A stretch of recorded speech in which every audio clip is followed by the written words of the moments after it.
Gold trusted gold buyers తాకట్టులో ఉన్న బంగారాన్ని విడిపించి ఈ రోజు ఉన్న మార్కెట్ ధరకే కొనబడును. మరిన్ని వివరాలకు సంప్రదించండి 7771077720.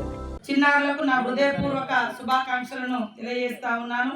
చరిత్రలో 1948 సంవత్సరం సెప్టెంబర్ 17వ తేదీకి ఒక విశిష్టత ఉంది. 77 సంవత్సరాల క్రితం ఇదే రోజున మన తెలంగాణ రాష్ట్రం భారతదేశంలో అంతర్భాగంగా మారింది. రాచరిక పరిపాలన నుంచి ప్రజాస్వామిక దశలోకి పరివర్తన చెందింది.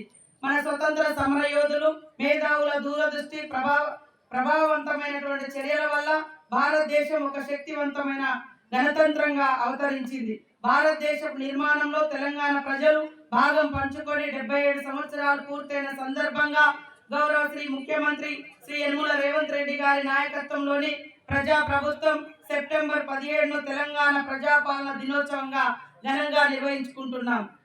తెలంగాణ ప్రజాస్వామిక స్వేచ్ఛ పొందడం కోసం ఆదివాసీ పోరాట యోధుడు కొమరం భీం, అదేవిధంగా తన అమరత్వంతో చరిత్రను లిఖించిన దొడ్డి కొమరయ్యలతో పాటు నాటి పోరాటానికి నాయకత్వం వహించినటువంటి మహనీయులు రావి నారాయణ రెడ్డి గారు, స్వామి రామానంద తీర్థ, భీమరెడ్డి నరసింహారెడ్డి గారు, వీరవనిత చాకల ఐలమ్మ గారు, ప్రజా ఉద్యమానికి సేనాధిపతిగా నిలిచిన ఆరుట్ల రామచంద్రారెడ్డి గారు, ఆరుట్ల కమలాదేవి గారు, బొమ్మగాని ధర్మభిక్షం గౌడ్ గారు, దేవులపల్లి వెంకటేశ్వరరావు గారు, బద్దం ఎల్లారెడ్డి గారు వంటి ప్రజానేతల త్యాగాలను సగర్వంగా స్మరించుకుందాం.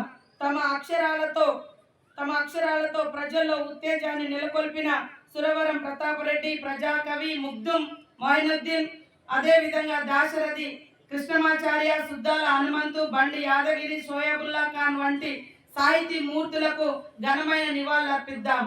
ఈ సందర్భంగా తెలంగాణ ప్రజా ప్రభుత్వం చేపడుతున్నటువంటి ప్రజా కార్యక్రమాలను, అలాగే ములుగు జిల్లా సమగ్ర అభివృద్ధికి అమలు చేస్తున్న సంక్షేమ అభివృద్ధి కార్యక్రమాల ప్రగతిని మీకు వివరించడానికి సంతోషిస్తున్నాను.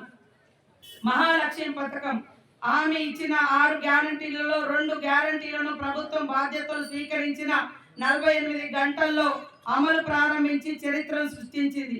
ఆడబిడ్డలకు తొలి ప్రాధాన్యతనిస్తూ రాష్ట్ర నలుమూలలకు ఎక్కడి నుంచి ఎక్కడికైనా ఎటువంటి ఖర్చు లేకుండా ఆర్టీసీ బస్సులలో ప్రయాణించడానికి అవకాశం కల్పించాం. జిల్లాలో ఇప్పటి వరకు 1,40,00,000 మంది మహిళా ప్రయాణాలు ఉచితంగా జరిగాయి.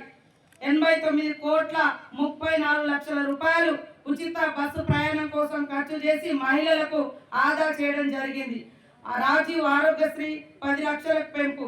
రాష్ట్రంలో నిరుపేద సైతం కార్పొరేట్ ఆసుపత్రికి వెళ్లి ఖరీదైన వైద్యాన్ని పొందాలనే లక్ష్యంతో ప్రజా ప్రభుత్వం అధికారంలోకి రాగానే రాజీవ్ ఆరోగ్యశ్రీ కింద ఉచితంగా అందించే వైద్య చికిత్సల నిమిత్తం ఉచిత వైద్య చికిత్సల పరిమితిని 5 లక్షల నుంచి 10 లక్షలకు పెంచడం జరిగింది. ఆరోగ్యశ్రీ తెలుగులో న్యూస్ కి ఫాస్టెస్ట్ యాప్ ఇప్పుడు టోటల్లీ న్యూ అవతార్లో జస్ట్ 5 సెకండ్స్ లో కంప్లీట్ న్యూస్. సోషల్ మీడియాలో ట్రెండ్స్ కి one stop solution. Live TV app voice search option తో ఇప్పుడే డౌన్లోడ్ చేయండి లేదా అప్డేట్ అయిపోండి. యాప్ లింక్ డిస్క్రిప్షన్ లో ఉంది.